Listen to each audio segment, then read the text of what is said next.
అప్పుల బాధలు వెంటాడుతున్నాయా? అయితే 6 JVR వారి జాతిరత్నాలు ధరించండి. హాయ్ హలో నమస్తే, నేను మీ కట్టా కార్తీక్. నిన్నటిదాకా ఆంధ్రప్రదేశ్ సారా స్కామ్, నేడు ఆంధ్రప్రదేశ్లో గనుల స్కామ్. ఇవి వైసీపీ పరిపాలనలో జరిగినటువంటి ఒక్కొక్క స్కామ్ని కూటమి ప్రభుత్వం వెలుక్కు తీస్తున్న విషయం మనం చూస్తూ ఉన్నాం. అన్ని వేల కోట్లే ఇక్కడ దోచేసి విదేశాల్లో దాచేసి ఎంత దారుణమైనటువంటి స్కామ్ని ఇవాళ మనం చూస్తున్నాం అనేటువంటిది మనం తెలుసుకుంటా ఉన్నాం. అయితే సారా స్కామ్లో జగన్మోహన్ రెడ్డి గారు అరెస్ట్ జరగబోతుంది అనుకున్న లోపే జగన్మోహన్ రెడ్డి గారు ఎక్కడున్నారో అనేటువంటి సమాచారం తెలవట్లేదు. ఇప్పటికే అజ్ఞాతంలో జగన్మోహన్ రెడ్డి గారు. తర్వాత గనుల స్కామ్లో అనిల్ కుమార్ యాదవ్ అరెస్ట్ జరగబోతుంది అనుకోగానే అనిల్ కుమార్ యాదవ్ గారు కూడా మిస్సింగ్, ఆయన ఎక్కడున్నారనేటువంటి సమాచారం అందట్లేదు. ఇంకోవైపు ముందస్తు బెయిలు రాని పేరు నాని ఆయన ఎక్కడున్నారు, ఆయన సమాచారం తేలనటువంటి పరిస్థితి. వైసీపీ నాయకులు ఎక్కడ, మొన్నటిదాకా కొడాలని ఎక్కడని మాట్లాడుకున్నాం. ఇవాళ ఏకంగా జగన్మోహన్ రెడ్డి గారు ఎక్కడ అని మాట్లాడుకోవాల్సిన పరిస్థితిలో ఆంధ్రప్రదేశ్ రాజకీయాలు పడ్డాయా అంటే దీని మీద మరింత వివరణ విశ్లేషణ తీసుకునేటువంటి ప్రయత్నం చేద్దాం. నాతో ఉన్నారు ప్రముఖ సామాజిక రాజకీయ విశ్లేషకుడు అంకమరావు గారు. సార్ నమస్కారం. నమస్తే సార్. వైఎస్ జగన్మోహన్ రెడ్డి గారు ఎక్కడున్నారు? వైఎస్ జగన్మోహన్ రెడ్డి గారు చెప్తారా? కాదు, ఎందుకంటే ఇప్పుడు మాజీ ముఖ్యమంత్రులు, మాజీ మంత్రులు, మాజీ ఎమ్మెల్యేలు అంటే వాళ్ళ మీద ఒక పెద్ద రెస్పెక్ట్ ఉంటుంది ప్రజలకి. అలాంటి వాళ్ళు పరారీలు ఉన్నారంటే అంత ఈజీగా నమ్మబుద్ధి కాదు. కానీ గత కొన్నాళ్ళుగా మనం వింటున్నాం ఆంధ్రప్రదేశ్ మద్యం స్కామ్, అంటే నేనేం సారా స్కామ్ అని పేరు పెట్టేదానికి. ఆ సారా స్కామ్లో అరెస్ట్ అయిన వాళ్ళందరినీ కూడా సిటీ చాలా కష్టపడి పట్టుకోవాల్సి వచ్చింది. ఎక్కడెక్కడో కర్ణాటకలో బోర్డర్స్లో ఎక్కడెక్కడో ఉంటే పట్టుకొని రావాల్సి వచ్చింది. అంటే కేసును ఛేదించడం ఎంత ఈజీనో వీళ్ళని ఛేదించి పట్టుకోవడం కూడా అంత కష్టంగా దారి తీసిన పరిస్థితులు మనం చూస్తూ ఉన్నాం. ఇప్పుడు జగన్మోహన్ రెడ్డి గారు ఎక్కడా, అనిల్ కుమార్ యాదవ్ గారు ఎక్కడా, పేరు నాని గారు ఎక్కడా? ఎక్కడో తెలిస్తే వాళ్ళే పట్టుకొస్తారుగా. ఇప్పుడు ఇక్కడ ఏం జరుగుతుందంటే తెలియక కాదు, ఇక్కడ కూడా ఈ ఎవరైతే విచారణ అధికారి ఉన్నారో రాజశేఖర బాబు గారు మద్యం కుంభకోణం నుంచి వరుసనే ఒక్కవాళ్ళు ఈరోజు అదుపులో తీసుకున్న వాళ్ళందరం చూస్తూ ఉంటే ఇస్తుపోయే నిజాలు మన కళ్ళ ముందు కనపడుతూనే ఉన్నాయి కదా. అసలు వాళ్ళ పేర్లు ఉంటాయని కానీ వాళ్ళు ఉంటారని కానీ ఎవరు భావించాల. మరి ఈరోజు వరుసనే క్రమంలో నాకు తెలిసి ఇంకా 3-4 ఉంటారు. విజయసాయిరెడ్డి ఉన్నాడు వరుస క్రమంలో, ఆ తర్వాత నారాయణ స్వామి ఉన్నాడు. అంటే విజయసాయిరెడ్డి అరెస్ట్ జరగకపోవచ్చు, అప్రూవ్గా మారినట్టున్నాడుగా. నిస్సందేహంగా జరుగుతుంది. ఆయన ఇంట్లోనూ హైదరాబాద్లోనూ విజయవాడలో 2 చోట్ల కూడా మద్యం మంత్రి గారు లేకుండా కార్యక్రమాలు నిర్వహించేసి వీళ్ళందరితో మాట్లాడి వాళ్ళకు 100 కోట్ల రూపాయలు పెట్టుబడి పెట్టి ఈరోజు నాకేమీ తెలియదంటే సరిపోయిద్దా? శిక్ష తగ్గిద్ది అంతే తప్ప కాదంటే సరిపోయిద్దా? ఈరోజు మీరు అన్నారు అనిల్ కుమార్ యాదవ్ ఏమన్నాడు? ఎప్పుడు వచ్చాం కాదన్నయ్య, బుల్లెట్ దిగిందా లేదా? మరి ఇప్పుడేం దిగుతుంది కట్టవారు? అంటే ఇక్కడ మనం ఒక స్థాయికి వచ్చిన తర్వాత, ప్రజాప్రతినిధి అయిన తర్వాత మన నోటి నుంచి వచ్చే ప్రతి మాట కూడా చాలా విలువైంది. జనం ఆసక్తిగా గమనిస్తూ ఉంటారు.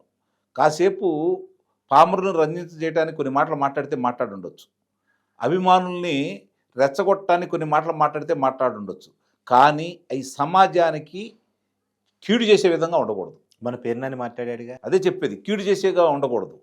తనేం మాట్లాడాడో మనం చూసాం. ఇప్పుడు ఆ రుస్తుం మైన్స్కి సంబంధించి క్వాడ్స్కి సంబంధించినటువంటి గనుల్లో, అంటే ఈ క్వాడ్స్కి సంబంధించినటువంటి వెలికి తీసే కార్యక్రమంలో ఆ గనుల్ని ఏ విధంగా, అంటే అనుమతులు దాటిన తర్వాత కూడా, అనుమతులు లేని తర్వాత కూడా వాళ్ళు దాన్ని తవ్వుకున్నారు. అనుమతుల్ని ఉండవాటినేమో బలవంతంగా లాక్కున్నారు, భయపెట్టారు, కొట్టారు, ఇబ్బంది పెట్టారు. దాన్ని ఈ విధంగా చేస్తున్నారని ఆ రోజు సోమిరెడ్డి చంద్రమోహన్ రెడ్డి గారి దగ్గరికి ఆ గనులకు సంబంధించిన వాళ్ళు వస్తే కదా విషయం బయటకు వచ్చేసింది. ఆ రోజు ఆయన వెళ్తే ఆయన మీద ఇజ్రాయల్ని దాడి చేయించారు. మీరు గమనించుకోండి, ఆయన మీద ఇజ్రాయల్ దాడి చేయించారు. అయినా సరే ఆయన పోరాటం చేశాడు. ఈరోజు వెలుగులోకి వచ్చినాయి. ఆ రోజు వాళ్ళు అధికారంలో ఉన్నారు కాబట్టి దాన్ని కప్పిపుచ్చగలిగారు. మరి ఈరోజు ఏం చేస్తారు? కళ్ళ ముందు కనపడతానే ఉన్నాయి కదా. వాళ్ళ అదృష్టం, ఆంధ్ర రాష్ట్ర ప్రజల దురదృష్టం. చైనాలో విపరీతమైన ధర పలికింది. అది అవును, 5,000 ఏకంగా 50,000 పలికిందంటే పలికినప్పుడు వీళ్ళు ఏం చేశారు? 7,000 నుంచి 10,000 దాకా వసూలు చేశారు. వీళ్ళు వసూలు చేసిన తర్వాత వాళ్ళు ఇష్టం వచ్చినట్టు తోముకున్నారు. దాన్ని తీసుకెళ్లాల్సిన వాళ్ళు తీసుకెళ్లారు. ఆ ధనమే 10,000 కోట్ల రూపాయల దాకా కనపడుతుంది. ఇప్పుడు 10,000 కోట్ల రూపాయల దాకా కనపడుతుంది. 10,000 కోట్ల రూపాయలు. రెండోది, దానికి ప్రత్యేకంగా వాళ్లే 2 చోట్ల మనం తనిఖీ కేంద్రాలు ఉంటాయి కదా, డబ్బులు వసూలు చేసే తనిఖీ కేంద్రాలు, అలాంటివి ఏర్పాటు చేసుకొని పోలీసులతో సంబంధం లేకుండా వాళ్ళ మనుషులే దగ్గరుండి వాళ్లే చేసుకొని ఇద్దరు శ్రీకాంత్ రెడ్డిలు దాంట్లో ఉన్నారు. ఒక ఆయనేమో జిమ్ శ్రీకాంత్ రెడ్డి అంటాడంట, ఇంకొక ఆయన పేరు శ్రీకాంత్ రెడ్డి. ఇప్పుడు ఆయన పట్టుకున్న తర్వాత అదే కాకుండా ఒకసాట 100 ఎకరాలు ఒకసాట 50 ఎకరాలు భూములు కొని భూములు అమ్ముకునే కార్యక్రమాలు, అంటే చిన్న చిన్న స్థలాలుగా విభజించుకొని అమ్ముకునే కార్యక్రమాలు వ్యాపారం అది చేసుకుంటా ఉన్నారు. తర్వాత ఇక్కడికి వచ్చి హైదరాబాద్ వచ్చేసి నివాస భవనాలు నివాస సముదాయాలు ఏర్పాటు చేసే కార్యక్రమంలో కూడా వాళ్ళు ముందుకెళ్ళారు. దీంట్లో ఎవరైతే ఉన్నారో అనిల్ కుమార్ యాదవ్ కావచ్చు, లేకపోతే కాకాని గోవర్ధన్ రెడ్డి కావచ్చు, ఇద్దరు కూడా దీంట్లో భాగస్వాములే. ఈరోజు అతనే ఒప్పుకున్నాడు. మీరు నేను చెప్పింది కాదు కదా ఇది. మీరు ఇందాక అన్నారు చంద్రబాబు నాయుడు గారి మీద అభియోగాలు ఉన్నాయని సంగతి తెలుసు, ఆయన త్వరలో నన్ను అదుపులో తీసుకుంటారన్న సంగతి తెలుసు, ఆయనే స్వయంగా చెప్పాడు.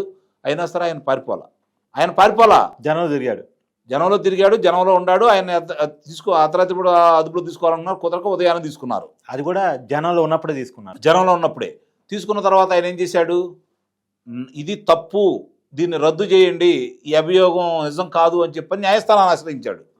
అంతేగాని నాకు వెలుసుబాటు ఇవ్వండి అని ఆయన పోరాడలేదుగా. నెల రోజులు ఆయనకి ఎంత ఇబ్బంది పెట్టారు కారాగారంలో.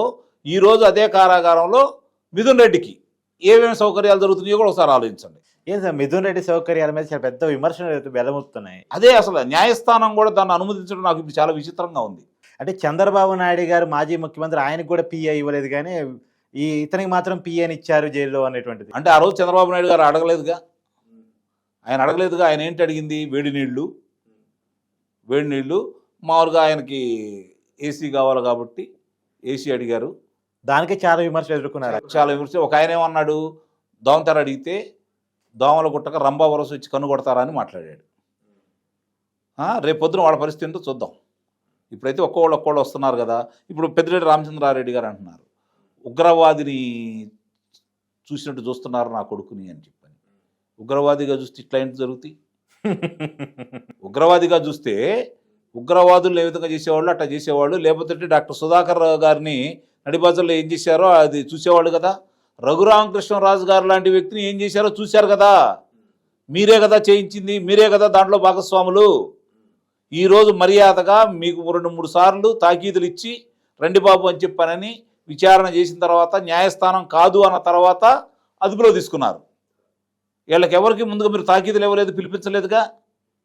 సరాసరి తీసుకొని వచ్చారుగా. చంద్రబాబు నాయుడు గారి మాజీ ముఖ్యమంత్రినే ఏం చేశారు, మేము వాట్సాప్లో పంపిస్తాం తర్వాత చెబుతామని చెప్పని తీసుకుని వెళ్ళారు తప్ప ఎందుకు అదుపులో తీసుకుంటున్నారు కూడా చెప్పలేదుగా. ఇవన్నీ కళ్ళ ముందు కనపడుతుంది, మీరు చేసినయే కదా. వాళ్ళు ధైర్యంగా ఎదుర్కొన్నారు, మీరు ఎందుకు పారిపోతున్నారు? ఇందాక మీరు అడిగారు వీళ్ళందరూ ఏరి అని చెప్పని. అసలు ఎందుకు పారిపోతున్నారు? పేరున్నాని మొన్న ఏం మాట్లాడాడు అక్కడ. ఈరోజు అతనికి వెలుసుబాటు ఇచ్చారు, 30వ తారీఖు దాకా అతను అదుపులో తీసుకోవద్దు అన్నారు కదా. అవును. ఇవన్నీ కూడా కళ్ళ ముందు కనపడతా ఉండి. ఇంకోటి, చేబ్రోల్ కిరణ్ అనే వ్యక్తి తెలుగుదేశం పార్టీ కార్యకర్త అయ్యి ఉండి భారతీరెడ్డి గారిని గురించి అసభ్యంగా మాట్లాడాడని 24 అవర్స్లో అతను అదుపులో తీసుకున్నారు, 24 గంటల్లో. ఈరోజు మీ మాజీ మంత్రి, మాజీ శాసనసభ్యుడు ప్రసన్న కుమార్ రెడ్డి ప్రస్తుతం ఉన్న శాసనసభ్యురాలను పట్టుకుని అసభ్యంగా మాట్లాడితే ఇంకా విచారిస్తున్నారు, అదుపులో తీసుకోవట్లేదు. గమనించుకోండి మీరు. అయ్యాల విచారణ కొనసాగుతుంది. అదే అంటే వ్యత్యాసం. ఆ రోజు మీరు చేసింది ఏంటి, ఈ రోజు వీళ్ళు చేస్తుంది ఏంటి? ఆ రోజు మీరు ఎలా వ్యవహరించారు, ఈ రోజు వీళ్ళు ఎలా వ్యవహరిస్తున్నారు? మంచి ప్రభుత్వం మెతక ప్రభుత్వం అన్నా అంటే ఇక్కడ మెతక ప్రభుత్వం కాదు. ఇప్పుడు బాగా మీరు గమనించుకోండి. మెతక ప్రభుత్వం అయితే ఈ మద్యం కుంభకోణంలో ఇంతమంది బయటకు ఎలా వస్తారు, లేకపోతే వల్లభనేని వంశీకి సంబంధించి ఆ విషయాలన్నీ ఎందుకు బయటకు వస్తాయి, లేకపోతే ఇప్పుడు గనులకు సంబంధించి అనిల్ కుమార్ యాదవ్ కావచ్చు, కాకాని గోవర్ధన్ రెడ్డి విషయాలు కావచ్చు, ఎందుకు బయటకు వస్తాయి?